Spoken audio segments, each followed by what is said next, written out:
আল্লাহ এবং রাসূলকে রেখেছি। আল্লাহর হাবিব বলে আমার আবু বকর ইসলামের জন্য যত কুরবান করেছে এই রকম কুরবান কোন সাহাবায়ে কেরাম করতে পারে নাই। এজন্য আবু বকর সম্পর্কে আসে আবু বকরকে এক পাল্লায় যদি রাখা হয়, তামাম পৃথিবীর মানুষকে যদি এক পাল্লায় রাখা হয়, আবু বকরের পাল্লা ভারী হয়ে যাবে। সুবহানাল্লাহ। আর জোরে বলেন সুবহানাল্লাহ। এই আবু বকরকে আল্লাহর হাবিব বলেন আবু বকর তোমাকে মক্কা থেকে মদিনা হিজরত করব, তোমাকে নিয়ে যাব। আবু বকর বললেন ইয়া রাসূলুল্লাহ ইয়া হাবিবাল্লাহ, আপনি বলছেন আপনার সাথে আমি হিজরতে যাব। আবু বকর আল্লাহর হাবিবের জন্য যাওয়ার জন্য প্রস্তুত হয়েছে। আল্লাহর হাবিব ওই যে অনেক বছর আগে বইলা রাখছেন, আবার মক্কা থেকে গভীর রাতে রওনা হয়েছেন। আল্লাহর হাবিব আবু বকরের দরজায় যায় এমন আস্তে একটু টোকা দিলেন। টোকা দেওয়ার সঙ্গে সঙ্গে আবু বকর বললেন লাব্বাইক ইয়া রাসূলুল্লাহ। আল্লাহর হাবিব ডাক দিয়ে বললেন আবু বকর আমি তো জোরে আওয়াজ করি নাই, আমি জোরে আওয়াজ করি নাই, তুমি কিভাবে উত্তর দিলে? আবু বকর বলে ইয়া রাসূলুল্লাহ ইয়া হাবিবাল্লাহ, আপনি যখন দিন আগে বইলা রাখছেন আমাকে নিয়ে হিজরতে যাবেন, সেদিন থেকে আমি আবু বকর বিছানার সাথে পিঠ লাগাই নাই, দরজার সাথে কান পাইতা আমি দাঁড়ায়া দাঁড়ায়া ঘুমাই। সুবহানাল্লাহ। আবু বকর বলেন ইয়া রাসূলুল্লাহ ইয়া হাবিবাল্লাহ পয়গম্বর,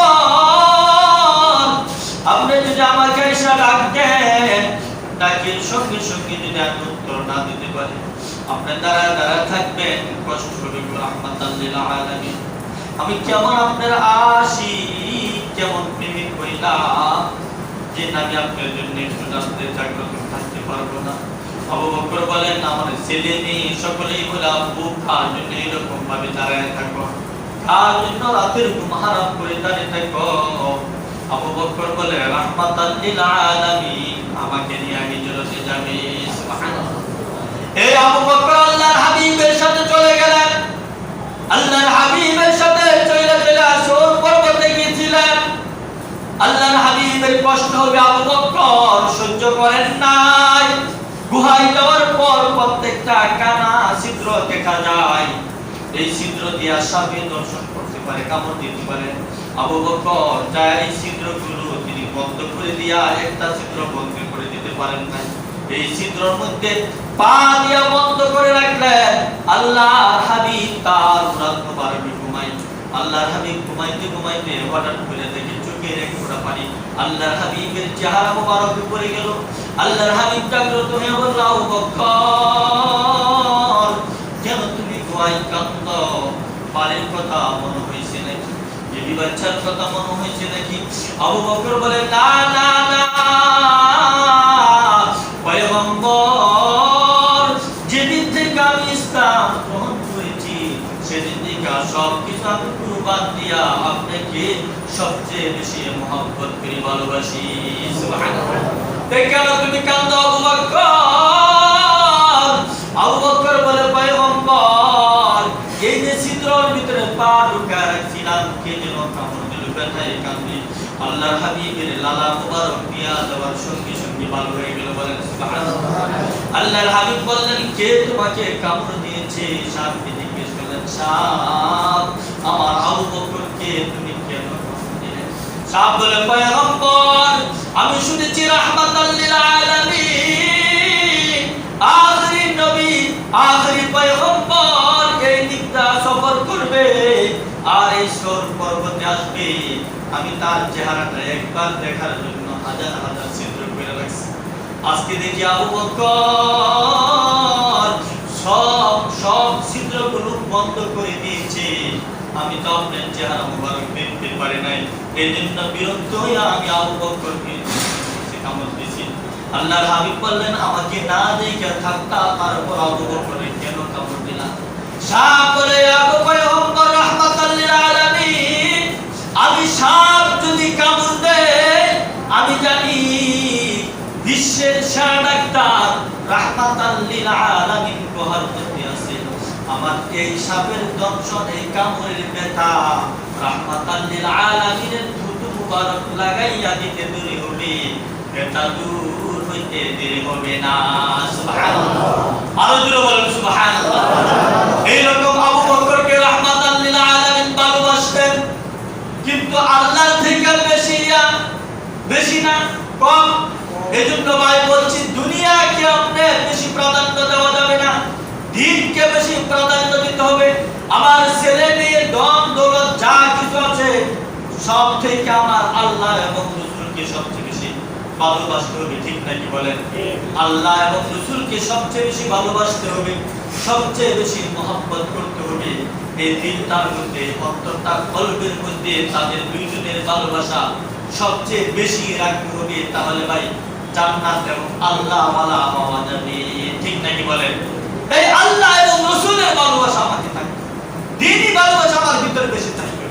দুনিয়ার ভালোবাসা যদি চলে আসে তাহলে কি হবে? আমার যে দ্বীন চলে যাবে, দুনিয়ার মহব্বত বেশি হয়ে যাবে। এই জন্য দ্বীন বেশি মহব্বত করতে হবে, দ্বীনি যে কাজগুলো সেটাকে আমাকে বেশি মহব্বত করতে হবে। হ্যাঁ, দুনিয়া কি বাদ দিয়া? না না না, দুনিয়া করাই সব নাই। কিভাবে করতে হবে?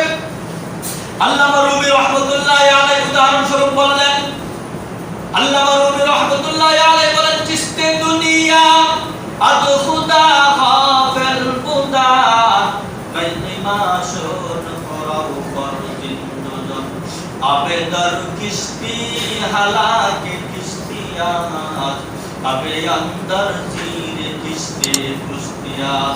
আল্লামা রুমি রাহমাতুল্লাহি আলাইহি বলেন, ও দুনিয়ার মানুষ শুনো, নৌকা যখন পানির উপর দিয়ে চালাও, এই নৌকা দ্বারা মানুষ উপকৃত হয়, আর এই নৌকার ভিতরে যখন পানি ঢুকে যায় তখন নৌকা ক্ষতিগ্রস্ত হয়ে যায়। ও দুনিয়ার মানুষ শুনো, তুমি দুনিয়াতে চলবা, দিনের দুনিয়াতে যতটুকু প্রয়োজন চলবা, এটা লাগবেই, কিন্তু দুনিয়াকে তোমার ভিতরে ঢুকানো যাবে না। দুই রকম, নৌকার ভিতরে পানি ঢুকলে নৌকার ক্ষতি হয়ে যায়, আর তোমার ভিতরে যদি দুনিয়া বেশি ঢুকে যায় তাহলে তোমারও এইরকম ক্ষতিগ্রস্ত হয়ে যাবে। এজন্য দ্বীনকে বেশি রাখতে হবে, দুনিয়াকে কম রাখতে হবে। আরো উদাহরণ দিতেন, কিরকম উদাহরণ? দুনিয়াতে যে এরকম সকলে বাসাবাড়ি করি, বাসাবাড়ি করার সময় বেডরুম প্রত্যেকটা রুম করি, প্রত্যেকটা রুমকে আমরা ভালোবাসি। আবার বাথরুম আছে, এটাকে কেমন ভালোবাসি না? বলতে পারো কেমনে ভালোবাসি না? তাহলে ভাই বাথরুমে যাই একটু বিশ্রাম করে, হাজত ছাড়া একটু বিশ্রাম করে করবেন। কেউ টাইলস এসি লাগায় দিয়েছে খুব সুন্দর করে, করবেন না কেন? এটা তো ভালোবাসেন। কিন্তু না না না, অন্য রুমকে যেরকম ভালোবাসি কিন্তু বাথরুমকে সেই রকম ভালোবাসা যাবে না। আবার বাথরুম ছাড়াও চলবে না। ও ভাই, দিন থাকবে এবং দুনিয়া লাগবে, দুনিয়া ছাড়া আপনি চলতে পারবেন না। কিন্তু ভাই দুনিয়া থেকে দিনকে আমাকে প্রাধান্য দিতে হবে। যেরকম বাথরুম ছাড়া যদি বাসা করেন, কেউ বাথরুমে বাসা নিবে পারা, যত হাই ফাই করে নিব, কিন্তু আবার এটাকে পছন্দ করে না, তারপর তো প্রয়োজন লাগে না? ঠিক তদ্রুপ বান্দা, তোমার প্রত্যেকটা রুমকে তুমি ভালোবাসো, কিন্তু বাথরুমকে বেশি ভালোবাসো না। যত ভালো করা হয় তারপর পছন্দ করো না। যতটুকু তোমার প্রয়োজন হাজত, দৌড়ে যাও, হাজতটা পুরা হয়ে গেলে দৌড়ে চলে আসো। ঠিক তদ্রুপ দুনিয়া হচ্ছে এরকম বান্দা, দুনিয়াতে যতটুকু তোমার হাজত প্রয়োজন ততটুকু ব্যয় করো, বেশি দুনিয়াতে ব্যয় করো না। যদি বেশি দুনিয়াতে ব্যয় করো তাহলে তোমার দিন চলে যাবে, দুনিয়া তোমার ভিতরে চলে আসবে। যখন দুনিয়া চলে আসবে তখন তোমার কলবটা আস্তে আস্তে নষ্ট হয়ে যাইবা, দ্বীনি কাজ তোমার ভিতরে কোনো সময় ভালো লাগবে না, ঠিক নাই বলেন? দ্বীনি কাজ যখন ভালো লাগবে না, কিরকম নামাজ পড়তে ভালো লাগবে না, রোজা রাখতে ভালো লাগবে না, হজ করতে ভালো লাগবে না। কেন ভালো লাগবে না? আমার ভিতরে দুনিয়া ঢুকায় রাখছি, দুনিয়ার খেয়াল তামাশা নিয়ে আমি পাগল পারা, হিংসা বিদ্বেষ করতে আমার ভালোবাসা লাগে। দোকানে বসে গীবত করতে আমার ভালো লাগে, টিভি দেখতে আমার ভালো লাগে, এইরকম গুনার কাজগুলো আমার করতে ভালো লাগে। কেন কেন ভালো লাগে? দুনিয়া আমার ভিতরে ঠিক করে রাখছি, এখন আমার প্রলোভটা দুনিয়া দ্বারা পরিপূর্ণ হয়ে গেছে, এই জন্য আমার দিনই কাজ ভালো লাগে না, দুনিয়া যত খারাপ গুলো আমার ভিতরে ভালো লাগে। ঠিক নাই বলেন? এই জন্য আল্লাহ ওয়ালা যারা বুজুর্গ ছিল, আল্লাহর সাথে মহব্বত করতে হলে ভাই দুনিয়ার যতটুকু প্রয়োজন ততটুকু সময় ব্যয় করতে হবে। আমার বাজারে যতটুকু সময় ততটুকু আমি বাজারে ব্যয় করব। দোকানে আমার যতটুকু হাজত, একটা জায়গায় চলে আসি, যদি আরো সময় দিই তাহলে কি বল শেখায় সব নিয়ে আসুন। এই জন্য ভাই কোথায় সময় দিব বলেন? হুজুর কোথায় সময় দিব? যদি বলেন দুনিয়া সময় না দিলে দিব কোথায়? মসজিদে আসিয়া বান্দা পয়সা থাকো, যত মিনিট যত সেকেন্ড কাটাইবা ততই তোমার আমল নামায় দেখি হবে সব। সুবহানাল্লাহ। ঘরের ভিতরে চলে যাও, ছেলে মেয়েকে দ্বীনি শিক্ষা দাও, ঘরের ভিতরে যা কোরআন পড়ো, মসজিদে আসিয়া কোরআন পড়ো, নামাজ পড়ো, জিকির করো, আল্লাহ তাআলার গুণগান গাও, দেখবা তাহলে তোমার কলবটা আস্তে আস্তে আয়নার মতন পরিষ্কার হয়ে যাবে। তখন দ্বীনি কাজ তোমার কাছে ভালো লাগবে, দুনিয়া নিয়ে এত পেরেশান থাকবা না, এত পাগল পারা থাকবে না। কারণ বড় বড় বুজুর্গ আল্লাহ ওয়ালারা এরা সব সময় দুনিয়া বাদশাহী সব কিছু ছেড়ে দিয়া তাদের ভিতরে দিন লুকায়া আল্লাহর ওলির খাতায় নাম তারা লেখাইছে। এইরকম তারা এই দুনিয়াকে প্রাধান্য না দিবে, এরকম দিন প্রাধান্য দিছে, যার কারণে বাদশাহ হইছে, বাদশাহীও পাইছে, পাওয়ার সাথে সাথে আল্লাহ তাআলা দ্বীনকে কবুল কইরা তাদেরকে কি আল্লাহর ওলির খাতায়, জান্নাতি মানুষের খাতায় তাদের নামটা উঠায় দিয়েছে। বলেন সুবহানাল্লাহ। ইব্রাহিম আদহাম রাহমাতুল্লাহি আলাইহির নাম শুনছেন, আল্লাহ তাআলা তার খাস বান্দাদেরকে কোনো উসিলার মাধ্যমে হেদায়েত দিয়ে দেয়। কিভাবে দেয়া দেয়? যারা চেষ্টা সাধনা করে তাদেরকে আল্লাহ তাআলা দিয়ে দেয়। কিভাবে? আল্লাহ রাব্বুল আলামিন বলেন, ওয়াল্লাযীনা জাহাদু ফিনা লানাহদিয়ান্নাহুম সুবুলানা।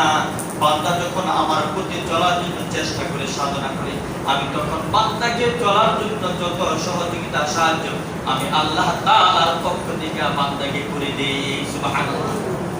একটা বান্দা যখন আল্লাহকে পাওয়ার জন্য চেষ্টা করবে, দ্বীনের প্রতি চলার জন্য চেষ্টা করবে, তখন আল্লাহ তাআলার পক্ষ থেকে মদদ আসবে, সাহায্য আসবে। বলেন সুবহানাল্লাহ। আর যখন ঘোরার দিকে যাইবা, আল্লাহ তাআলা বাধা দিব না, বলবো বান্দা যা যাইতে থাক, এক সময় আসবে সময় মতো না আমি তোমাকে ধরবো।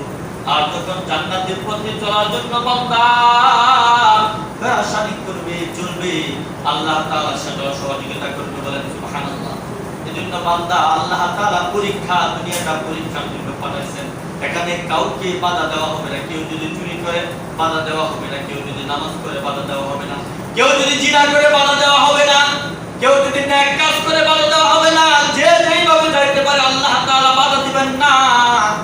আল্লাহ তাআলা সময় মতনে বান্দা তোমার নাম্বার দিয়ে দিবেন, আর শাস্তি দেওয়ার যা প্রয়োজন সময় মতন দিবেন। আর ভালো কাজ করলে আল্লাহ তাআলা জান্নাতে তোমাকে দিয়ে দিবে। সুবহানাল্লাহ। ইব্রাহিম আদহাম রাহমাতুল্লাহি আলাইহি বলকের বাদশা ছিলেন। বলক স্থানটা হচ্ছে আফগানিস্তানের একটি জায়গার নাম। উনি ছিলেন বলকের বাদশা। তিনি সব সময় নামাজ পড়তেন, রোজা রাখতেন, খানদান বংশের লোক ছিলেন, খানদানি দ্বীনি বংশের লোক ছিলেন। দ্বীনি বংশের লোক থাইকে খানদানি বাদশাহী থাইকে চাই আল্লাহকে পাওয়ার জন্য, আল্লাহকে পাই। আল্লাহ তাআলার পক্ষ থেকে আসতো, ও ইব্রাহিম আদহাম, আমার মালিককে যদি পেতে চাও, এই রকম শাহী শান-শৌকতের থাইকা, শাহী মহলে থাইকা আমার মালিককে পাওয়া যাবে না।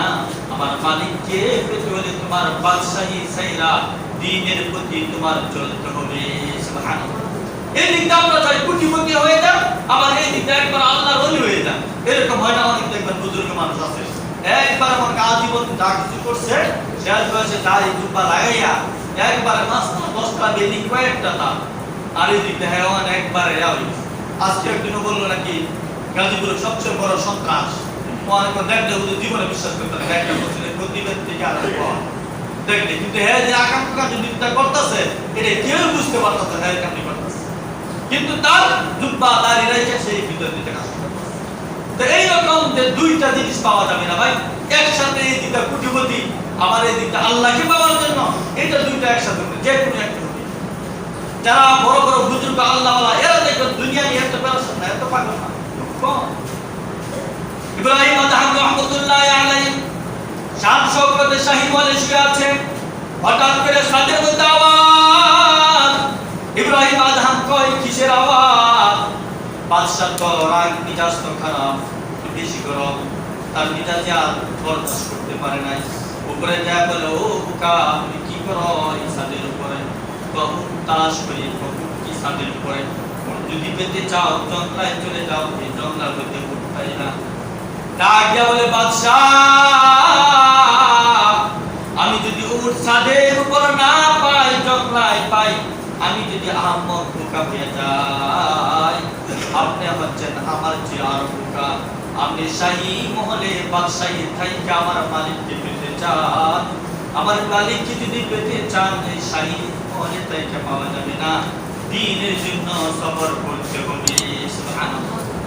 ইব্রাহিম বলেন, আমার চক্ষু খুলে গেল, কথা তো ঠিক, এই বাদশাহী এইরকম মেজাজ দিয়ে আমার মালিককে পাওয়া যাবে না, ফকির বেশে চলতে হবে।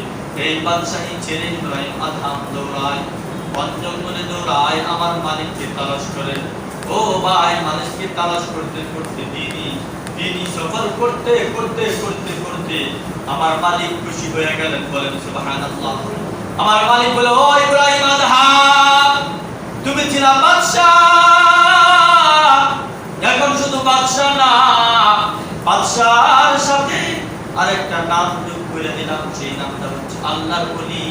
এখন তুমি ইব্রাহিম আদহাম শুধু বাদশাহ না, বাদশার সাথে তোমাকে ওলির খাতায় আমি আল্লাহ তাআলা তোমার নাম লিখে দিলাম। সুবহানাল্লাহ। আর জুড়ে বলেন সুবহানাল্লাহ। এইরকম দিক পেতে হলে ভাই দুনিয়া ছাড়তে হবে। আর দুনিয়া যদি চার তাহলে দিক পাওয়া যাবে, একটা কলমের মধ্যে দুইটা জিনিসকে জায়গা দেওয়া যাবে। এরা এখন সব কিছু কুরবান দিয়ে দিছে, সব কিছু লাথি মেরে ফেলে আল্লাহ এবং রাসূলকে কি মহব্বত করছে। হ্যাঁ, এখন যদি কেউ আশেপাশে আমরা আল্লাহ এবং রাসূলের সমালোচনা করে, ওর কল্লে করে কান দিছে, হ্যাঁ এরকম পাকা একদিন মরে হয়ে যায়, এটা কিন্তু ইমানের পরিচয় না। ইমানের পরিচয় হলো যুবক যারা দাঁড়িয়ে আছে না থাক, আমার সামনে আপনার সামনে আল্লাহ এবং রাসূলকে কেউ বলবে, এটা বরদাস্ত করা যাবে না। এটা ইমানের চেতনা, ইমানের শক্তি থাকবে।